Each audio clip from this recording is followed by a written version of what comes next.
तो चलो भाई आज वायरस बनाते हैं। क्या प्रमोद भाई, हम लोग किसी तरह से तो वायरस से तो अभी बचे हैं, आप वायरस बनाने की बात कर रहे हो। देखो भाई, हर एक चीज़ का पॉजिटिव और नेगेटिव पहलू होता है। आप उस चीज़ का प्रयोग किस वे में कर रहे हैं ये आप पर डिपेंड करता है। आप अच्छे काम के लिए प्रयोग करेंगे तो अच्छा ही होगा, नेगेटिव काम में प्रयोग करेंगे तो नेगेटिव होगा।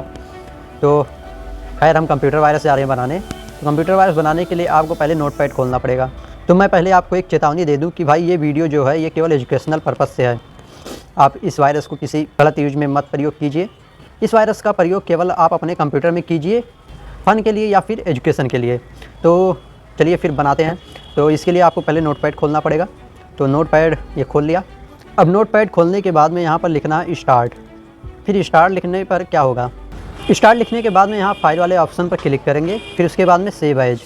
फिर नीचे यहाँ पर जो .txt लिखा हुआ है यहाँ पर हम रीनेम कर देंगे वायरस।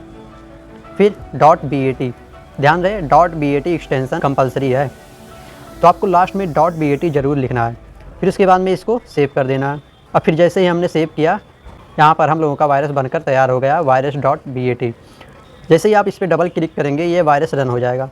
ये क्या, ये कौन सा वायरस है? तो ये वायरस नहीं था, ये तो सिंपल सी एक प्रोग्रामिंग थी। अब हम इसको वायरस बनाते हैं। तो इस वायरस को बनाने के लिए हम इसको कॉपी कर लेंगे, फिर इसको पेस्ट करते जाएंगे। आप जितनी बार पेस्ट करेंगे ये वायरस इतना ही मजबूत बनेगा। Ctrl+C से कॉपी के Ctrl+V से इसको पेस्ट करते जा रहे हैं। फिर से हम कॉपी कर ले रहे हैं, पूरा कॉपी कर लिए। फिर इसके बाद में यहाँ से हम पेस्ट कर रहे हैं, ये हो गया पेस्ट। अब हम इसको सेव कर दे रहे हैं। अब फिर से एक बार ओपन करते हैं। भाई रुक जा भाई, अरे भाई मेरा लैपटॉप गया, बच जा। बंद होने का नाम ही नहीं ले रहा है, तब से खुलते ही जा रहा है। इतना ज़्यादा ये रन हुआ कि मेरे लैपटॉप का जो फ़ैन है वो ऑन हो गया। तो जितनी बार हमने स्टार्ट लिखा था उतनी बार ये पूरा फाइल रन हो गया। उसके बाद में फिर ये ख़त्म हो गया। यहाँ तक तो कोई दिक्कत नहीं थी।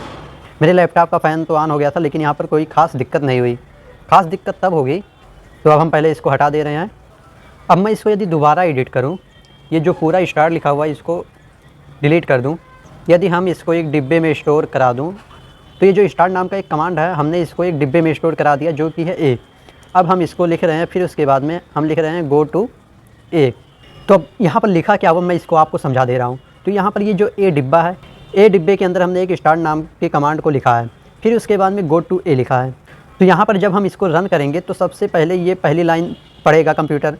तो यहाँ पर ए लिखा हुआ है, ए के अंदर स्टार्ट लिखा हुआ है, तो स्टार्ट का मतलब वो CMD को ओपन करेगा। फिर उसके बाद में गो टू ए लिखा हुआ है, तो इसका मतलब कि भाई तुम अब फिर से ए पे जाओ, तो ये फिर से ए पर आएगा। ए के अंदर फिर स्टार्ट लिखा हुआ है, स्टार्ट लिखने के बाद फिर CMD ओपन करेगा, फिर CMD ओपन करने के बाद फिर नीचे वाली लाइन पे आएगा। तो यहाँ पर लिखा हुआ गो टू ए, फिर लिखा हुआ है, फिर वो गो टू ए पे जाएगा, फिर स्टार्ट को पढ़ेगा। तो स्टार्ट को पढ़ने का मतलब भाई CMD को ओपन करेगा, फिर गो टू ए पर जाएगा। तो ठीक इसी तरह से ये एक लूप बन जाएगा और फिर CMD ओपन के बाद में ये मेरा पूरा जो लैपटॉप वो हैंग हो जाएगा। तो अब ये रियल वायरस बन गया है। तो हम इसको रन करके देखते हैं भाई कि कैसा होता है। तो इसको रन करते ही मुझे अपने लैपटॉप को स्विच ऑफ करना पड़ेगा। तो पहले हम इसको सेव कर दे रहे हैं। तो ये सेव हो गया। अब हम इसको ओपन कर रहे हैं। अब देखिए, अब ये इनफाइनाइट लूप तक चला जाएगा। अब ये खुलते ही जाएगा ये एक वायरस बन गया, ये कभी बंद होगा ही नहीं। मेरे लैपटॉप का फ़ैन ऑन हो गया है, तो अब हमें भाई इसको बंद करना पड़ेगा, नहीं तो ये फिर ही मेरे लैपटॉप की धज्जियाँ उड़ा देगा। तो हम फाइनली इसको अब बंद कर रहे हैं, शट डाउन। तो ये था वायरस। तो भाई इस वायरस को सही जगह पे यूज़ कीजिए।